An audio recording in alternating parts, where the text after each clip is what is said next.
खालिद रजी अल्लाह अन्हु का लश्कर खबरनक तक पहुंच गया।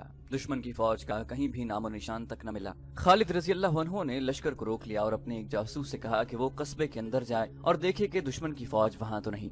खालिद रजी अल्लाह अन्हु का जासूसी निजाम ज़हीन और जुर्रतमंद आदमियों पर मुश्तमिल था। इसमें उन मुसलमानों की तादाद ज्यादा थी जो फारस वालों के गुलाम थे। वो दजला और फरात के संगम के इलाके में रहते थे। उनमें से एक आदमी भेस बदल कर खबरनक चला गया और खबर लाया कि उस कस्बे में कोई फौज नहीं और कस्बे में अमन अमान है। तारीख बताती है कि उस कस्बे में मुतमव्वल लोग रहते थे। आज वहाँ खबरनक का नामो निशान भी नहीं मिलता। इंसान मिट्टी में मिलकर मिट्टी हो जाते हैं, मकाम मिट जाते हैं, बुलंदो बाला मकान और आलीशान महल मिट जाते हैं। जिंदा सिर्फ तारीख ही रहती है। अच्छी या बुरी इंसानों के नाम जिंदा रहते हैं, उनकी कायम की हुई रिवायात जिंदा रहती हैं। आज वो कस्बा मौजूद नहीं जहाँ ताजिर और दीगर दौलतमंद लोग रहते थे।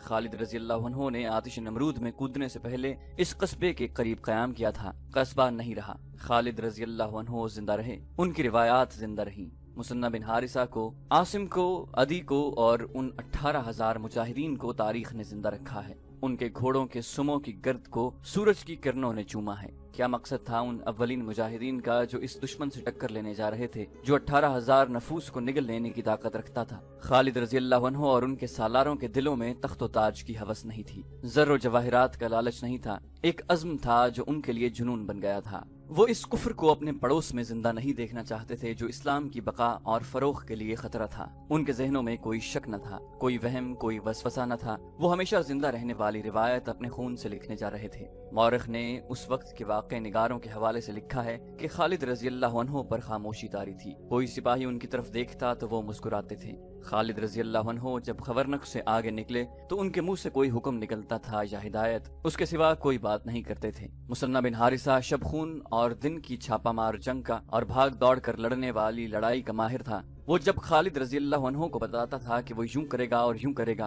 तो खालिद रजी अल्लाह अन्हु के मुंह से हर बार यही अल्फाज निकलते थे, अल्लाह तुझे अजर देगा इब्ने हारिसा। खालिद रजी अल्लाह अन्हु अपने लश्कर को खबरनक से परे परे आगे ले गए। उन्हें ऐसी तवक्को न थी कि वो दुश्मन को बेखबरी में जा लेंगे। उन्हें मालूम था कि दुश्मन जरूरत से ज्यादा बेदार होगा। खालिद रजी अल्लाह अन्हु ने हुक्म दिया कि इस कस्बे पर नजर रखने के लिए चंद एक मुजाहिदीन को पीछे रहने दिया जाए, ताकि उसमें से निकलकर कोई आदमी हैरा ये इत्तला न देने चला जाए कि मुसलमानों का लश्कर आ रहा है। ये फंदा था जिसमें मदीना का लश्कर जा रहा था। वो इलाका घात के लिए मौजूद था, लेकिन घात के भी आसार नजर नहीं आते थे। यही हो सकता था कि दुश्मन का लश्कर अचानक हर तरफ से आएगा और 18,000 के इस लश्कर को घेरे में लेकर सालारों से सिपाहियों तक काट देगा। कुछ और आगे गए तो एक टेकरी आ गई। खालिद रजी अल्लाह अन्हु ने घोड़े को एड़ लगाई और टेकरी पर चढ़ गए। उनके हुक्म से लश्कर रुक गया। अल्लाह के सिपाहियों, खालिद रजी अल्लाह अन्हु ने बुलंद आवाज से कहा, तुम पर अल्लाह की रहमत हो। आज खुदाए वाहिद ने तुम्हें बड़े सख्त इम्तिहान में डाल दिया है। आज तुम एक पहाड़ से टकराने और उसे रेजा रेजा करने जा रहे हो। अब जिस लश्कर के साथ तुम्हारा मुकाबला होगा वो पहाड़ से कम नहीं। मुजाहिदीन इस्लाम, अगर आज तुमने पीठ दिखाई तो तुम्हें खुदा न बख्शेगा। आज इस अहद से आगे बढ़ो, फतह या मौत। हमारी जानें अल्लाह की अमानत हैं। ये अमानत अल्लाह को लौटानी है, लेकिन बावकार तरीके से। अल्लाह तुम्हारे साथ है। तादाद और हथियारों की कमी और अफरात शिकस्त और फतह का बायस नहीं बन सकती।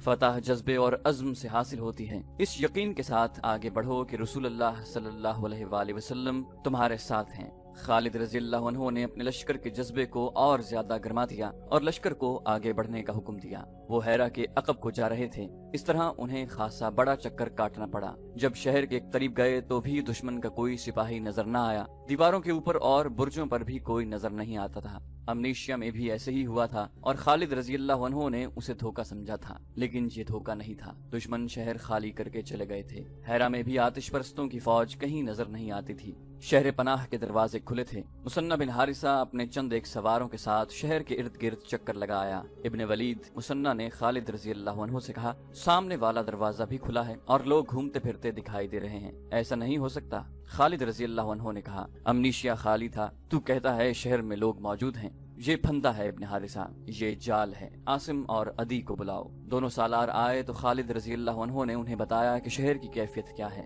कुछ देर तबादला ख्यालात और बहस मुबाहिसा हुआ और तय पाया कि तमाम दरवाजों से लश्कर के दस्ते तूफान की तरह अंदर जाएं और शहर में फैल जाएं। अगर खतरा था तो कोई मामूली खतरा नहीं था। खालिद रजी अल्लाह अन्हु ने अपने लश्कर को जिस तरह शहर में दाखिल होने को कहा था, इस तरह अकेले अकेले मुजाहिद के कट जाने या मकानों में छुपे हुए तीरंदाजों के तीरों का निशाना बनने का खतरा था। लेकिन خالد رضی اللہ عنہ نے یہ خطرہ مول لے لیا اور لشکر کو شہر میں داخل کر دیا۔ مجاہدین دوڑتے ہوئے اور گھوڑے دوڑاتے ہوئے اندر گئے۔ شہر کے لوگ چھپنے یا بھاگنے کی بجائے باہر آ گئے۔ عورتیں چھتوں پر چڑھ گئیں، بعض لوگ گھروں میں چھپ گئے تھے اور انہوں نے دروازے بند کر لیے تھے، لیکن قتل و غارت اور لوٹ مار نہ ہوئی تو چھپے ہوئے لوگ بھی باہر آ گئے۔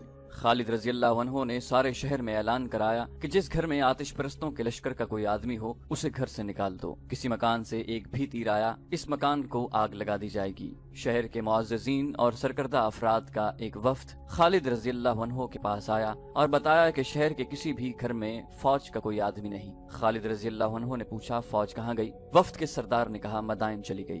حاکم ازدابہ کہاں ہے؟ وہ بھی چلا گیا ہے۔ خالد رضی اللہ عنہ کو جواب ملا، مجھے کون یقین دلا سکتا ہے کہ ہمارے ساتھ دھوکہ نہیں ہوگا؟ خالد رضی اللہ عنہ نے پوچھا کون مان سکتا ہے کہ حاکم بھی چلا جائے، فوج بھی چلی جائے اور رعایا اپنے دشمن کی فوج کو اپنے شہر میں دیکھ کر بھی امن و امان سے رہے اور اسے اپنے دشمن کا کوئی خوف نہ ہو؟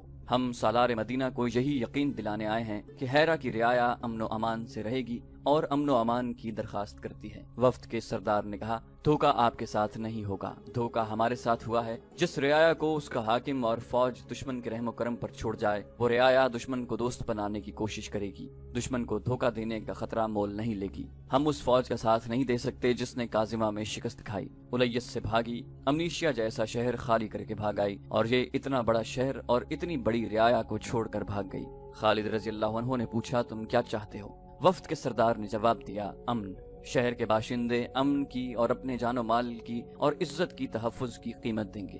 خالد رضی اللہ عنہ نے کہا ہم قیمت نہیں لیا کرتے، خدا کی قسم امن کے جواب میں امن دیں گے۔ کیا میرے لشکر کے کسی ایک بھی آدمی نے کسی کے گھر سے کوئی چیز اٹھائی ہے، کسی کی عزت پر ہاتھ ڈالا ہے؟ وفد کے سردار نے کہا نہیں، ہم صرف اس شہر کے اموال کو مال غنیمت سمجھتے ہیں جس کے باشندے بھاگ گئے ہوں۔ خالد رضی اللہ عنہ نے کہا تم اپنے گھروں میں موجود تھے اور تم ہمارے مقابلے میں بھی نہیں آئے، اس لیے یہ میرا فرض ہے کہ میں اس شہر کے باشندوں کو اپنی پناہ میں لے لوں اور میں اس کی کوئی قیمت نہیں لوں گا۔ جاؤ، امن سے آئے ہو تو امن سے جاؤ، بے شک یہ ہے وہ طاقت جو آپ کو ہر میدان میں فتح دیتی ہے۔ وفد کے سردار نے جواب دیا تاریخ میں ایسا کوئی اشارہ نہیں ملتا کہ خالد رضی اللہ عنہ نے ہیرا کے باشندوں کو قبول اسلام کی دعوت دی تھی یا نہیں۔ البتہ یہ شہادت بڑی صاف ملتی ہے کہ ہیرا کے باشندوں کو یہ توقع تھی کہ مسلمانوں کی فوج ان کے گھر لوٹ لے گی اور ان کی خوبصورت عورتوں کو اپنے قبضے میں لے لے گی، لیکن مسلمان ان کے گھروں میں گئے بھی تو صرف یہ دیکھنے کہ وہاں فارس کے سپاہی نہ چھپے ہوئے ہوں۔ ہیرا والوں نے جب مسلمانوں کا یہ کردار دیکھا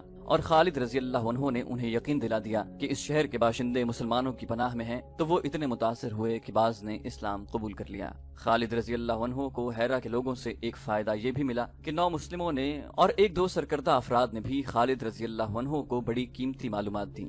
ہیرا کے ایک سردار نے خالد رضی اللہ عنہ سے کہا ہیرا آپ کا ہے، لیکن آپ اس شہر پر قبضہ کر کے امن سے نہیں رہ سکتے۔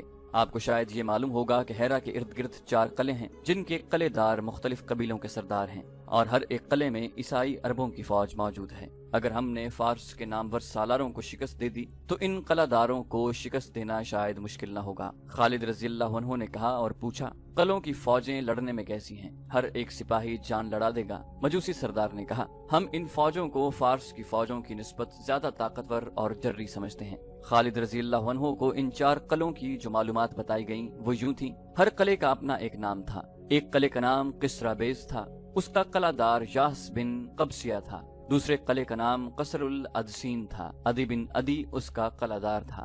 تیسرے قلعے کا نام قصر بنو مازن اور قلعہ دار کا نام ابن اکال تھا۔ چوتھے قلعے کا نام قلعہ دار کے نام پر تھا، قلعے کا نام قصر ابن بقیلہ تھا، جبکہ اس کا قلعہ دار عبد المسیح بن عمر بن بقیلہ تھا۔ خالد رضی اللہ عنہ نے اپنے سالاروں کو بلایا اور انہیں بتایا کہ ان قلعوں کو فتح کرنا لازمی ہے، ورنہ ہیرا پر ہمارا قبضہ نہیں رہ سکے گا۔ اسلام کی عسکری روح یہی ہے کہ جہاں سے خطرے کی بو آئے وہاں حملہ کر دو۔ دشمن کے چیلنج کو قبول کرنا اور تیاری کی حالت میں اس پر جا پڑنا اسلامی فن حرب و ضرب کی بنیاد ہے۔ اسی اصول کے تحت خالد رضی اللہ عنہ نے اپنے سالاروں کو بتایا کہ کون کس قلعے پر حملہ کرے گا۔ قصر ابیز پر حملہ کرنے کے لیے زرار بن الزور کو حکم دیا گیا۔ ان کے ہم نام زرار ابن خطاب کو قصر العدسین پر حملہ کرنے کا حکم ملا۔ قصر ابن بقیلہ مسنہ کے حصے میں آیا۔ خالد رضی اللہ عنہ نے حکم دیا کہ ان قلعوں کو فوراً محاصرے میں لے لیا جائے۔ خالد رضی اللہ عنہ نے سب سے پہلے 4 قلعہ داروں کو پیغام بھیجے کہ وہ اسلام قبول کریں یا جزیہ دیں۔ اگر دونوں صورتیں انہیں منظور نہیں تو مسلمانوں کی تلواروں سے کٹنے کے لیے تیار ہو جائیں۔ चारों कलों से कोरा जवाब आया। तमाम कलादारों ने बड़ी दलेरी से जवाब दिया कि वो ना अपने कलों से दस्तबरदार होंगे ना अपने मजहब से। चारों कलों पर मुसलमानों ने बैक वक्त हमला किया और कलों को महासरे में ले लिया। फौरन ही मुजाहिदीन ने कलों में दाखिल होने की बड़ी ही दलेराना कोशिशें शुरू कर दी, लेकिन हर कले की फौज मुजाहिदीन की हर कोशिश को नाकाम कर रही थी। कसरे अबीस के दिफा ने सालार जर्रार को बहुत परेशान किया। कले की दीवारों से ईसाइयों ने तीरों का मेंह बरसा दिया। मुसलमान दीवार के करीब जाने से बेबस हो गए। कले की दीवार पर एक मंजनीक थी जिससे मिट्टी के बड़े बड़े गोले मुसलमानों पर फेंके जा रहे थे। सालार जर्रार ने कले के चारों तरफ घोड़ा दौड़ा कर देखा, किसी भी तरफ से कले को सर करने का इम्कान नजर नहीं आता था। मंजनीक मिट्टी के खुश्क गोले बड़ी तेजी से फेंक रही थी। सालार जर्रार ने ऐसे तीरंदाजों को अलग किया जो जिस्मानी लिहाज से तवाना थे। इन सबको जर्रार ने हुक्म दिया कि मंजनीक के जिस कदर करीब जा सकते हैं चले जाएं और बैक वक्त मंजनीक चलाने वालों पर तीरों की बाड़े मारें। तीरंदाज जोशो खरोश से आगे बढ़े, ऊपर से उन पर तीरों की बौछारें आईं और उसके साथ ही मंजनीक के फेंके हुए मिट्टी के गोले भी आने लगे। कई मुजाहिदीन तीरों से शदीद जख्मी भी हो गए, लेकिन इतने ज्यादा तीर भी उनका हौसला न तोड़ सके। जर्रार के बाज तीरंदाज इस हालत में आगे बढ़ते गए कि उनके जिस्मों में दो दो तीन तीन तीर उतरे हुए थे। इन सब ने मंजनीक चलाने वालों पर तीर चलाए। मंजनीक बिल्कुल सामने थी। उससे मिट्टी के गोले फेंकने वाले तकरीबन तमाम के तमाम तीर खाकर गिरे और मंजनीक के गोले बंद हो गए। मुसलमान तीरंदाजों ने इस हुक्म की तामील कर दी थी जो उन्हें मिला था। उन्होंने मंजनीक को बेकार कर दिया था, फिर भी वो वापस न आए। उन्होंने कले के तीरंदाजों पर तीर बरसाने शुरू कर दिए। फजा में उड़ते तीरों के सिवा कुछ और नजर न आता था। इन मुजाहिदीन की सरफरोशी को देखते हुए कई और तीरंदाज आगे चले गए। ये तीरों की जंग थी जिसमें दोनों तरफ के आदमी तीरों का शिकार हो रहे थे।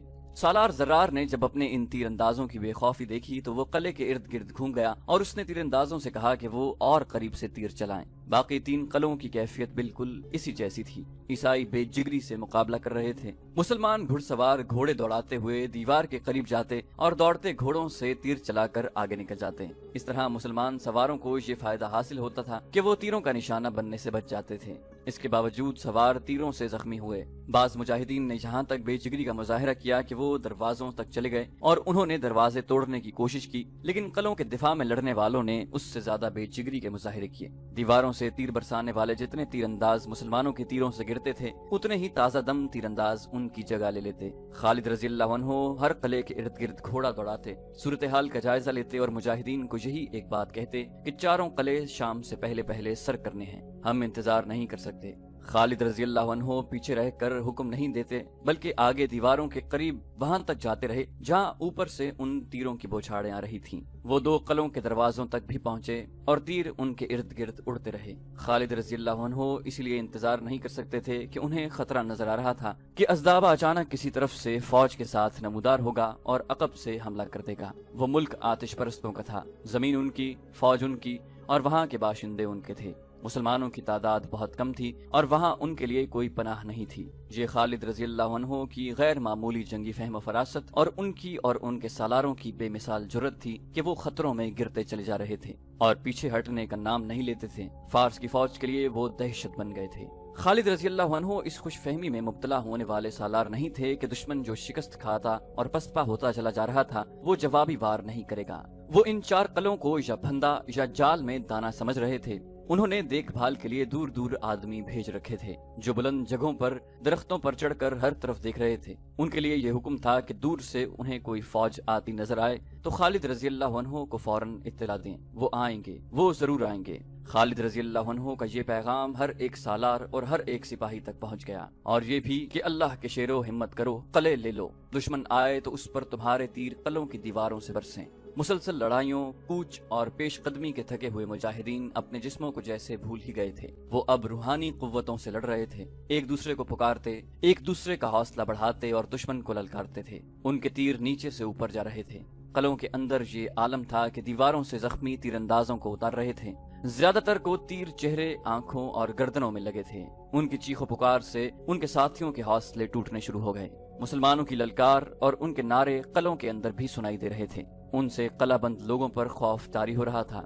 वो समझ रहे थे कि कलों को बहुत बड़े लश्कर ने मुहासरे में ले रखा है। मौरखों के हवालों से मोहम्मद हुसैन हैकल ने लिखा है कि चारों कलों में पादरी और दीगर मजहबी पेशवा थे। انہوں نے دیکھا کہ دیواروں سے اتنے زیادہ زخمی اتارے جا رہے ہیں تو وہ قلعہ داروں کے پاس گئے۔ تاریخ میں صرف ایک قلعے کی اندرونی کیفیت ذرا تفصیل سے ملتی ہے۔ یہ قلعہ قصر ابن بقیلہ تھا، جس کا قلعہ دار عبد المسیح بن عمر بن بقیلہ تھا۔ عبد المسیح کے متعلق یہ بتانا ضروری ہے کہ وہ کوئی معمولی سا قلعہ دار نہ تھا، اسے عراق کا شہزادہ بھی کہا گیا ہے۔ عراق پر آتش پرست قابض ہو گئے، مگر عبد المسیح کے باپ دادا نے یہ قلعہ اپنے پاس رکھا تھا۔ شہنشاہ فارس کی طرف سے اسے کوئی اختیار حاصل نہ تھا، لیکن وہ خود مختار بنا ہوا تھا۔ اس نے باقی قلعہ داروں کو بھی اپنے ماتحت رکھا ہوا تھا۔ وہ غیر معمولی طور پر دانشمند تھا، وہ جرت میں بھی بے مثال تھا۔ اس کی سب سے بڑی خوبی حاضر دماغی اور حاضر جوابی تھی۔ وہ ضعیف العمر ہو چکا تھا، لیکن جذبے اور حوصلے کے لحاظ سے وہ جوان تھا۔ اس نے نوشرواں عادل کا زمانہ بھی دیکھا تھا۔ اس سے اندازہ ہوتا ہے کہ اس کی عمر خاصی زیادہ تھی۔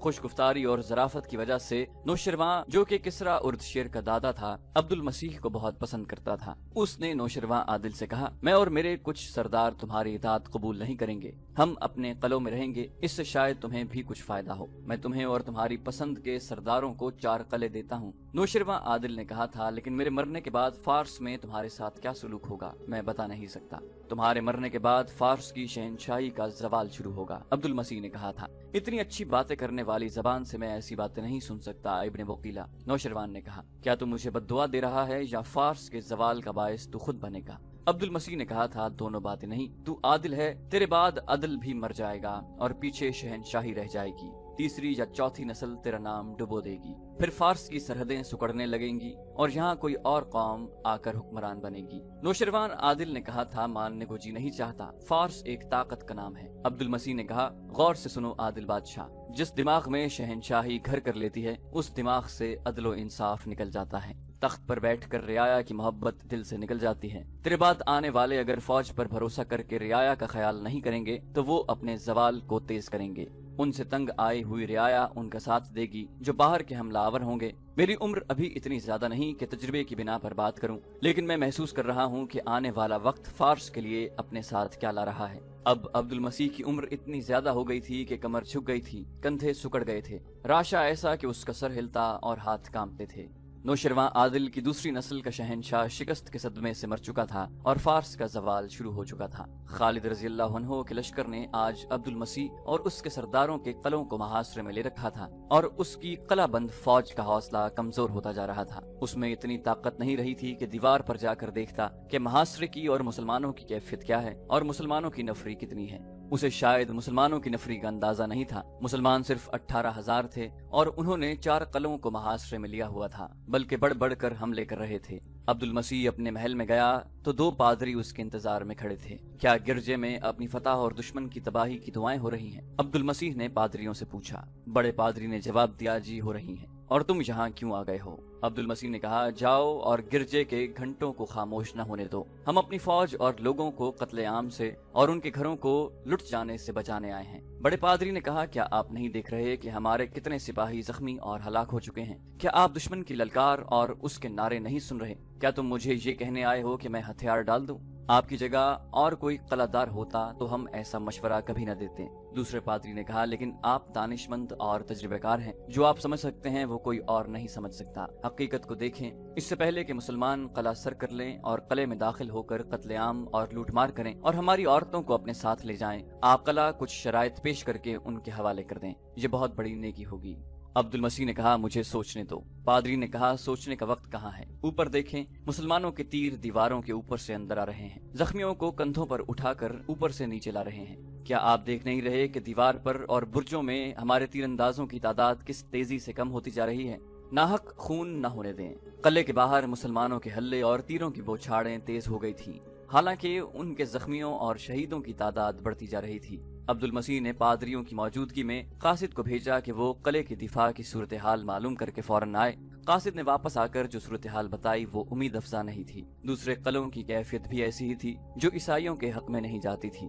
قلعے کا دروازہ کھل گیا، ایک ضعیف العمر آدمی گھوڑے پر سوار باہر نکلا، اس کے ساتھ 2-3 سردار تھے۔ ان میں سے ایک سردار نے بلند آواز سے کہا کہ وہ دوستی کا پیغام لے کر باہر نکلے ہیں۔ ان کے پیچھے قلعے کا دروازہ بند ہو گیا، ہم تمہارے سالار سے ملنا چاہتے ہیں۔ عبد المسیح کے اس سردار نے بلند آواز سے کہا۔ دیوار سے تیر آنے بند ہو گئے تھے، مسلمانوں نے بھی تیر اندازی روک لی۔ खालिद रजी अल्लाह अन्हु को किसी ने बताया कि दुश्मन बाहर आ गया है। खालिद रजी अल्लाह अन्हु ने पूछा कौन है वो? कलादार अब्दुल मसीह खुद आया है। खालिद रजी अल्लाह अन्हु को जवाब मिला, उसे कहो कि मुझे उससे मिलने की कोई ख्वाहिश नहीं। खालिद रजी अल्लाह अन्हु ने कहा, मैं जानता हूँ वो उन सब का सरदार है। उसे कहो कि शाम तक बाकी तीनों कलेदारों ने भी हथियार न डाले तो हम इन्हें उस हाल तक पहुँचा देंगे जिसमें वो हमारी हर शर्त कबूल करने पर मजबूर हो जाएंगे। किसी एक को भी जिंदा नहीं छोड़ा जाएगा।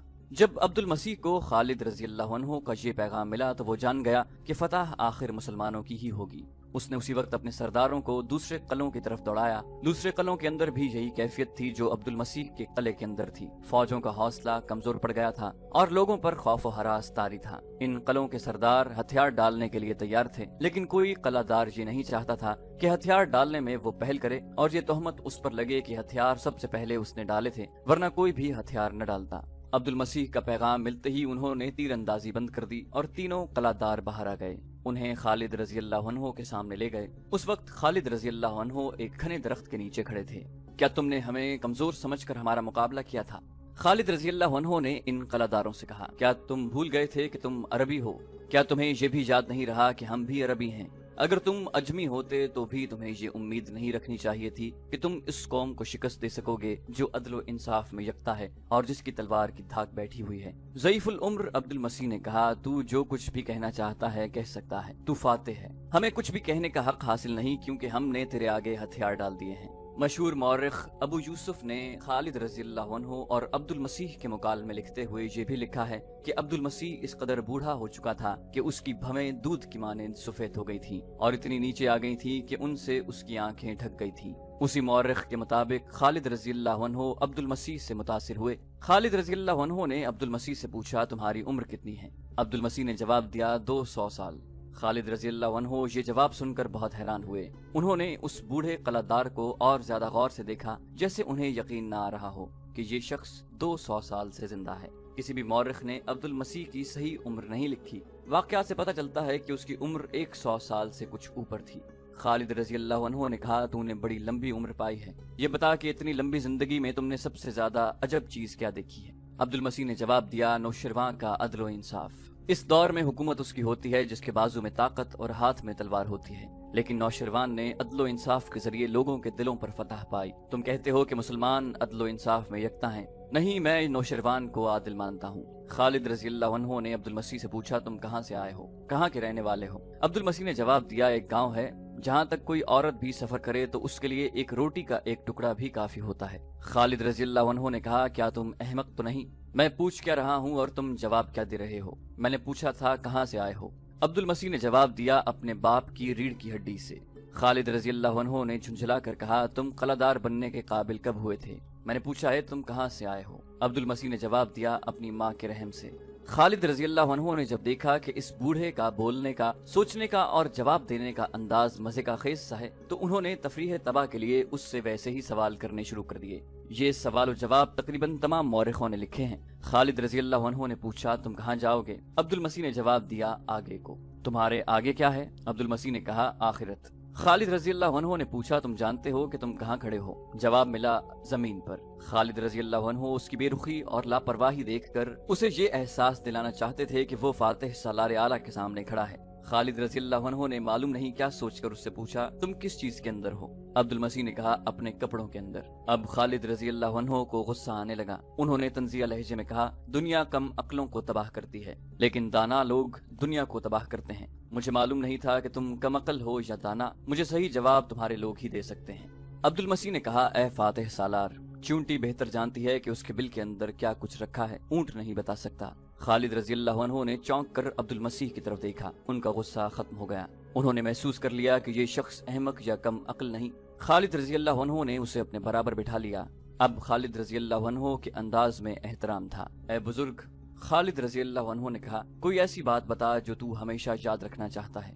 مورخ لکھتے ہیں کہ عبد المسیح گہری سوچ میں کھو گیا، اس کے چہرے پر اداسی آ گئی۔ اس نے قلعے کی طرف دیکھا۔ میں اس وقت کو یاد کیا کرتا ہوں جب ان قلعوں کے عقب میں بہتے ہوئے فرات میں چین کے بحری جہاز بادبان پھیلائے آیا کرتے تھے۔ پھر مجھے جو وقت یاد ہے وہ نوشروان کا عہد حکومت ہے۔ رعایا خوشحال اور مطمئن تھی، کوئی جھونپڑی میں رہتا تھا یا محل میں، نوشروان کا انصاف سب کے لیے ایک تھا۔ خالد رضی اللہ عنہ نے کہا، محترم بزرگ، خدا کی قسم تو مسلمانوں کے عدل و انصاف کو بھی یاد رکھے گا۔ اگر تو اپنے لوگوں کے ساتھ اسلام قبول کر لے تو تیری اور تیرے لوگوں کی حفاظت ہماری ذمہ داری ہوگی۔ تم سب کو وہی حقوق ملیں گے جو دوسرے مسلمانوں کو ملتے ہیں۔ اگر اسلام قبول کرنے کے لیے تو اپنے آپ کو آمادہ نہیں کر سکتا تو تجھے اور ان تمام قلعہ داروں کو وہ جزیہ ادا کرنا ہوگا جو میں مقرر کروں گا۔ اگر تجھے یہ بھی قبول نہیں تو پھر تم نے دیکھ ہی لیا ہے کہ مسلمان قلعوں کو کس طرح سر کرتے ہیں اور ان کی تلوار کی کاٹ کیسی ہے۔ عبد المسیح نے کہا، ہم سے کچھ اور مانگ، ہم دیں گے، اپنا مذہب نہیں چھوڑیں گے، بتا جزیہ کتنا ہوگا۔